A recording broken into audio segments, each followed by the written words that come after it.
Hey, what's up guys? Mike Red Fox here. In this video, we're going to finally test the Ethereum hash rates of the RTX 3060.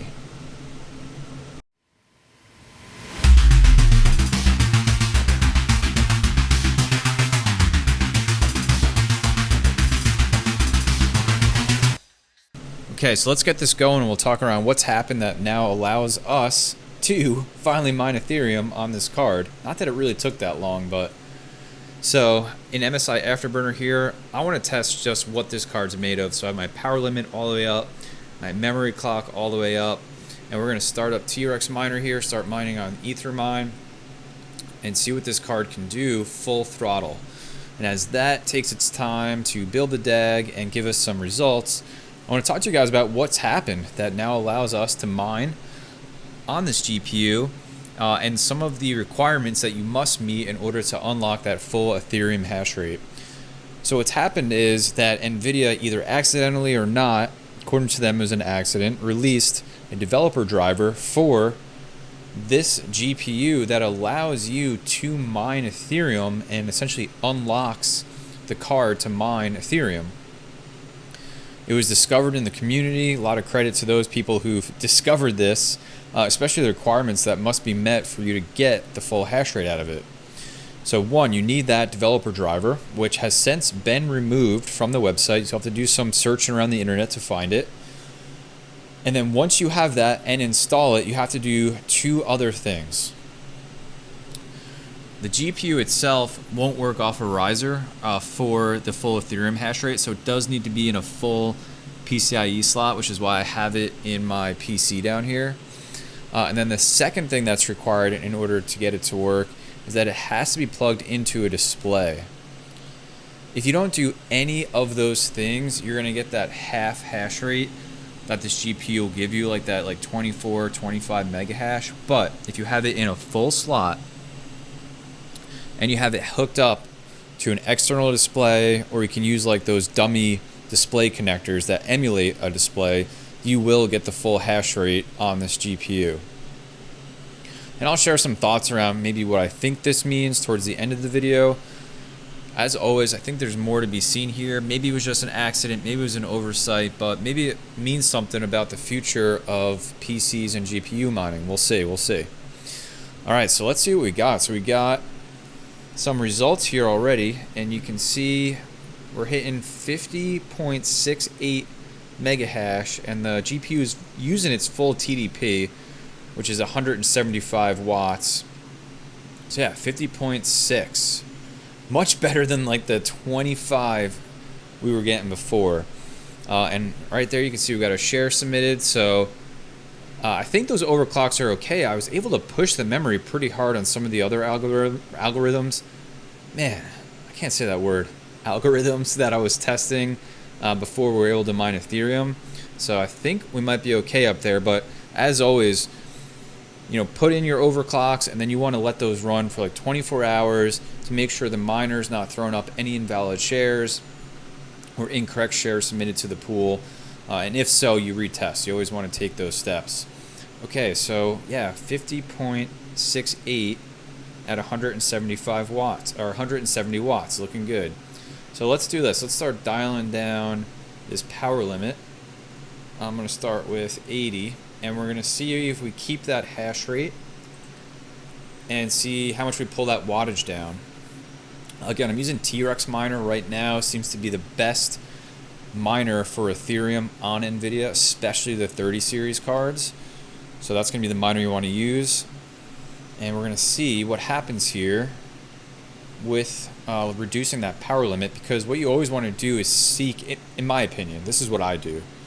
Some people have differing opinions. That's okay. It depends on your goal. But in my opinion, I always try to find the most efficiency with the card so that, my electric has a good balance for the hash rate that I'm getting out of the card and the income that I'm generating versus what I'm paying in electricity. All right, so what are we seeing? We're still at like 50.66. We're at 135 watts. So looking pretty good. Yeah, we're looking pretty stable there. So let's take this down. We'll do 70 on the power limit.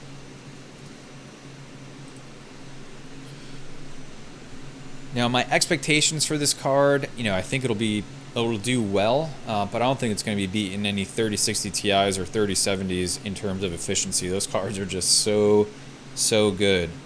All right, so we'll let that settle out. We still are running 1500 memory, which is maxed out all the way. And core clock I left at 0, and we'll test that out too. And then that power limit's at 70. And that GPU is humming along down there. Let's see where we land here. So we got down to 118 watts, and we're sitting at still about 50.43 mega hash, which is actually pretty awesome. That efficiency should be looking pretty good. Actually, it tells us. So we're sitting at a 0.41 efficiency, which is looking great. For reference, the 3070s and 3060 Ti's can get about 0.51, 0.52, depending on the exact model of GPU you have.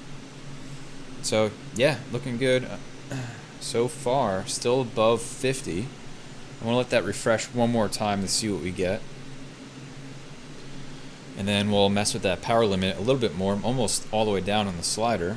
Okay, so we're dropping a little more. That's okay. 49.92. It's all about finding that balance. 118 watts. So I'm gonna do this. I'm gonna take this down to like 65. And we'll see what we get, and then we can adjust from there. I want to see what kind of wattage that gives me. At some point when you're doing overclocks and pulling back your power limits, at some point you're going to hit a spot where you pull it back too far, and your hash rate and your performance is just going to drop. And then you've pulled it back too far, and it's time to pull it up a little bit. And we're looking still pretty good. We're at 110 watts. At 49 mega hash. That may drop a little more. That still seems like it didn't drop enough for the amount of wattage that we dropped. So we'll keep an eye on that. And as that happens, I just want to talk to you guys a little bit about my opinion, what I think may have happened with this development driver. I've seen a lot of people say it's a mistake, and I think NVIDIA even came out and said it was a mistake. Here's what I think. I think potentially this is an answer to, there's gamers out there that want to mine with their GPU when they're not gaming, right? You think about Linus Tech Tips just threw up a video sponsored by NiceHash on mining with your PC. I mean, that's how I first got into mining, was mining actually with this PC, with this exact card. So I think this may be NVIDIA's solution to that, and it's pretty creative, right? Because the mining won't work off a riser. It needs a full slot, and it needs to be plugged into a display. So you're taking, rigs that look like that out of the equation and really keeping it to the criteria that a gamer would meet. A gamer would have a PC like this. They would have one GPU slotted, and it would always be hooked up to a display. So, I'll continue that thought. We dropped down under 47. So you know what? I want to pull this up a little bit because I think we might have hit that spot where we pulled it back too far. I'm going to go to 68, and our wattage was at, 110? So we'll keep an eye from here. So, I think that may be what's happened is, and I wouldn't be surprised if in the future we do see a driver update that allows this card to mine just as it is now, but, it's officially a public release driver. Here's my thoughts. I think that's fantastic. I think that's fantastic for the crypto mining space. I think it's fantastic for the security of the networks these GPUs will mine on. It gets people involved, just like I first did. I first mined with this setup.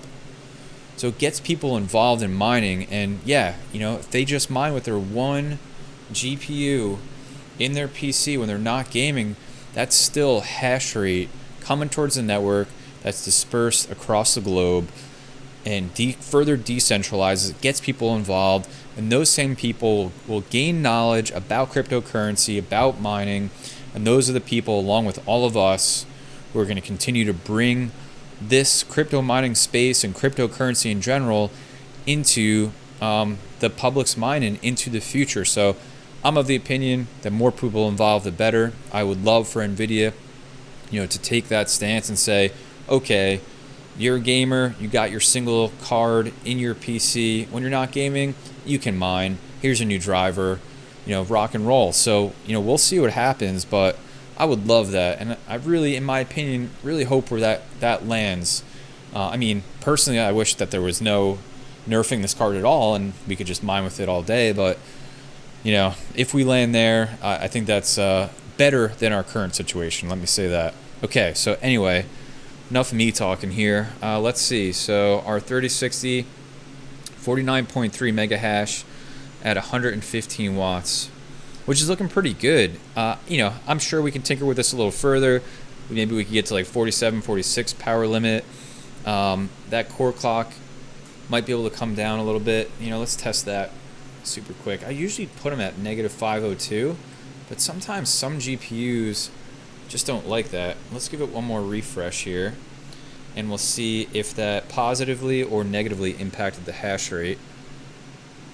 And then what I want to do is just see where this GPU stacks up versus the other 30 series GPUs. So we'll take a look at that once we get one more result here. So again, 115 watts is what we got down to. A little over 49 mega hash. Let's see if pulling down that core clock helped us out at all. And then we're going to check out the overall efficiency of this card. No, actually looks like it hurt us a little bit. So pretty interesting. The rest of the 30 series cards respond positively to that. So what that means for at least this specific GPU that I have, we're going to leave that core clock right at 0, and that'll give us the best performance. So yeah, what I say about 49.3 mega hash at 115 watts. So let's do this. Let's go ahead and open Brave browser here, and I'm going to take a look at where that puts us in terms of efficiency. So in this spreadsheet, we can see that I have it sorted by efficiency. And you can see the RTX 3060 Ti is the most efficient card, followed closely by the 3070. And you can see the RTX 3060, still looking pretty good. We're going to put a 0.43 on the efficiency scale, which is, what the miner is essentially reporting right there, 0.426. So, in the stack of 30 series cards, it's the least efficient, but it's still better than any previous generation card. You can see it beats the 1660s, and it's gonna, probably beat all the specific mining cards from NVIDIA. But the real takeaway here, and as I know that these are the original MSRP prices, I know that's in the past. I get it, but even so, if you can get it at MSRP or close, just comparing them versus MSRP, original MSRP, you can see it's actually got the lowest cost for 1 mega hash. So as far as price for the card to get the hash rate you're going to get out of it, it's the best of the new 30 series cards when comparing their original MSRPs, which I know you can't get them anywhere close to that right now for lots of reasons. So overall, let's do another check-in. 49.27, 115 watts, looking really good. Super happy I can finally mine Ethereum with this card, even though I feel like I didn't have to wait too long. We got some pretty quick gratification on this whole thing. So thanks to whoever works at NVIDIA for accidentally hosting that developer driver for us. And yeah, guys, that's it. I think that's everything I got for you in this video. I would love to know what your setup is. If you have an RTX 3060, are you able to run it off of a riser? Do you have it in a PC? What kind of performance are you getting? What overclocks are you using? Leave all that stuff down in the comments section below. And until next time, please take care of yourself, take care of each other, and I'll see you in the next video.